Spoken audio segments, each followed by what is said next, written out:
what's your take on kanilang mga pahayag, Attorney Sal?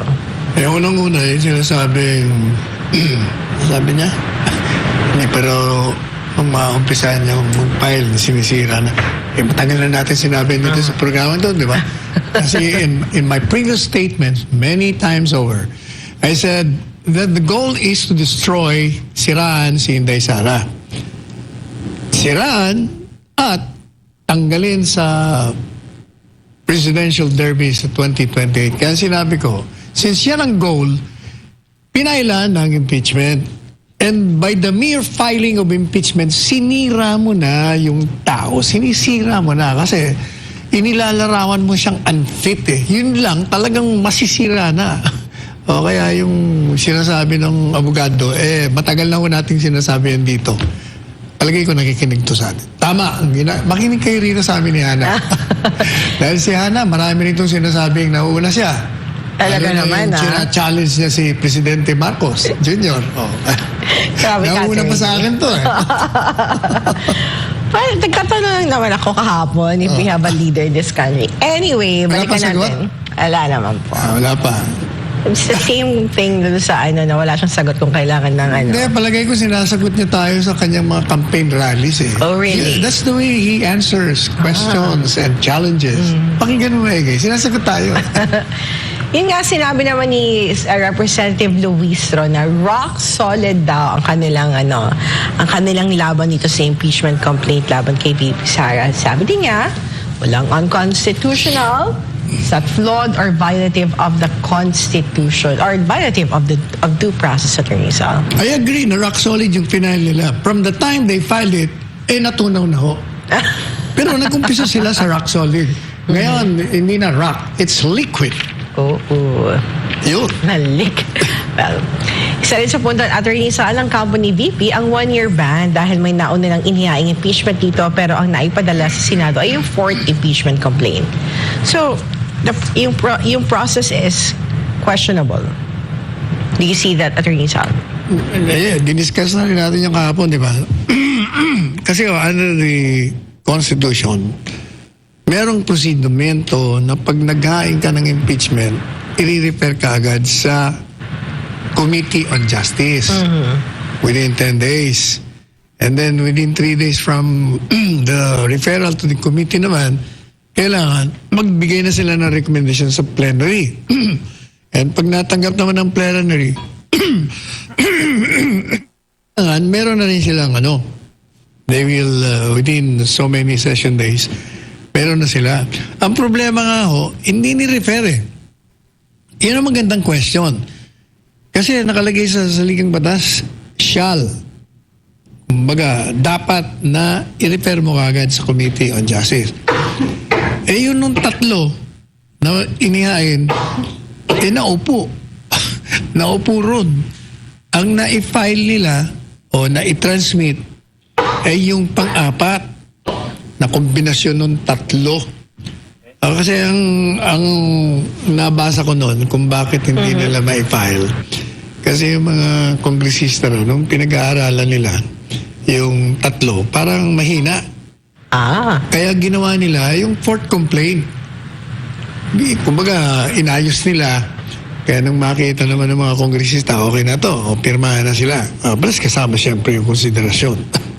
Kaya, yun ang problema. Okay. Okay, kini-question ngayon, dalawa nagki-question. Yung grupo ng mga abogado sa Mindanao at yung grupo naman ni Inday Sara. Na hindi sumunod. Kaya yun ang magiging legal issue doon. Pero, ako, gaya ng uulitin ko na naman, talagang dinelay ng mga naghain ng impeachment at nang gustong sirain siya at tanggalin sa Panguluhan at ikulong pa nga yung impeachment process. Kasi nga nayanig sila. Yan ang katotohanan dyan. Kahit ano pang basa mo dyan. Yung mga legal argumentation na lang yan. Ano na lang yan? Kung baga, yan ang tinatawag na academic polemics. Calisthenics. Ano lang ho yan. Pero ang katotohanan, talagang umatras sila. Takot sila eh. Talagang dapat naman sila matakot. Eh, nagagalit ng taong bayan. Alam niyo, pag hindi ho kayo, pag hindi nyo naayos yan, yung ginawang 1.8 million plus another million na rally, madadagdagan yan. Bigyan nila ng rason yung taong bayan para magalit. Oh, correct. Hindi lang rasa, nakagalit na nga eh. Lalo niyang iniinis eh. Exactly. So sabi naman kasi Attorney Sal, kung dapat bang aksyonin agad ng Senado yung articles of impeachment na naipadala sa kanila kahit walang sesyon, ipinunto daw ng ilan.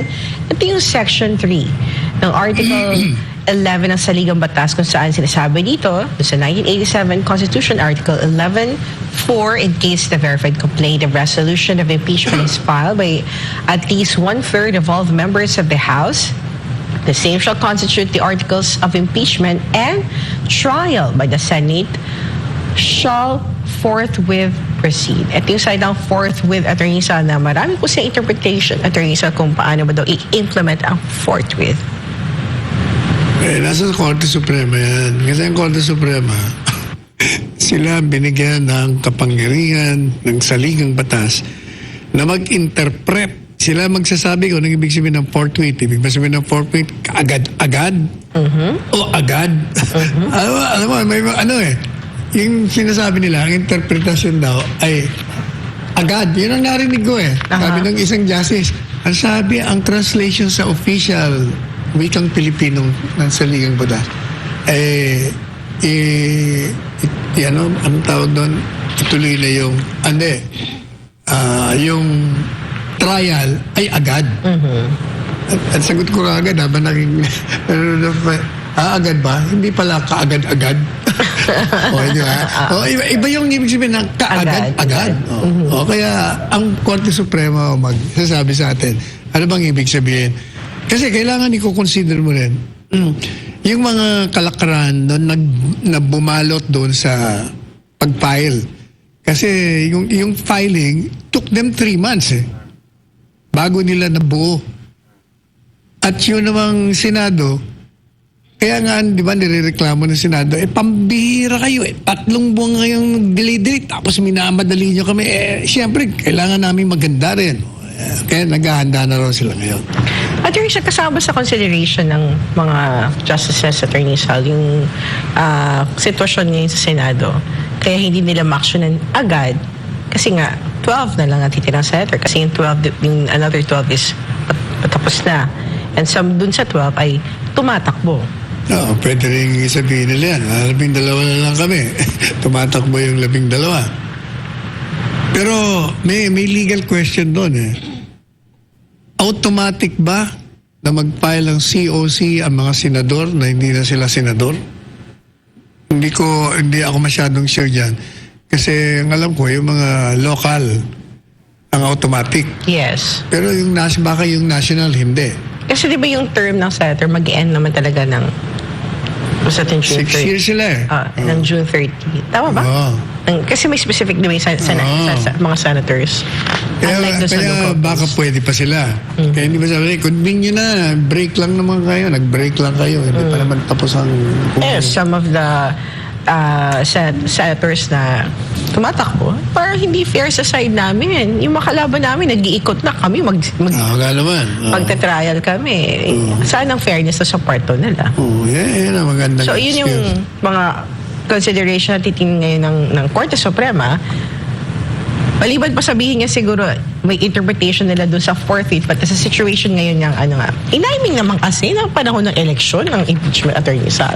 Pero sa akin, hulab-balulat na yung mga katwiran na yan Ang katotohanan dyan, natakot kayo. Nayanig talaga kayo, kaya hindi niyo matuloy-tuloy yung impeachment na yan Sa isang impeachment forum naman, Attorney Sal, sinabi ni dating Senador Franklin Drilon na kailangan magpatawag ng special session ng Pangulong Marcos kung talagang gustong ma-action ito agad. Hindi daw dahilan ng eleksyon para hindi magkaroon ng special session. Pero ayon kay retired Supreme Court Associate Justice, hindi pasok ang impeachment complaint sa pagsasagawa ng special session dahil para lamang ito sa paggawa ng batas. Ano masasabi mo dito, Attorney Sal?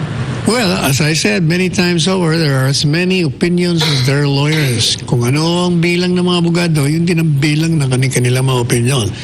But this particular question mas maganda ang katwiran na yung kay Justice na yung pagpasa ng batas will not apply doon sa impeachment trial. Kasi nga, constituent power yun eh. Kumbaga, hiwalay. Pwede mong sundin yung pagpasa ng batas, pero hindi mo pwedeng i-apply dito sa impeachment. So, hindi pwede makompel ng executive yung legislative na action na bilisan to. Sabihin na kailang urgent to. Hindi katulad ng mga panukalang batas na pwedeng sabihin ng ehekutibo na may urgency ang itong mga panukalang batas. Saka sa tingin ko, ang Korte Suprema, yung sa mandamos, it will not require the impeachment court to convene. Palagay ko, respeto nila yan. Kasi siyempre, kung ikaw rin naman nasa Senado, gusto mo rin, ready ka. Ba't ka ako mag-uumpisa eh? Hindi pa kami handa eh. Di ba? But, magiging landmark to na ruling ng Supreme Court if ever attorney siya. Palagi naman landmark. Basta ruling ng Korte Suprema, landmark. Pero ulitin ko ulitin ko, naku, latong yan eh. Ang katotohanan dyan, natakot silang lahat sa pag ginawa nila impeachment. Maniwala kayo, may reaction dyan pag tinuloy niya. Hinila naman na isang bababatas na hindi isang diversionary tactic ang isinapang reklamo laban sa pamunuan ng Kamara kamakailan na may kaugnayan sa 2025 national budget. Ang buong detalye sa balita ni Carlo de la Peña.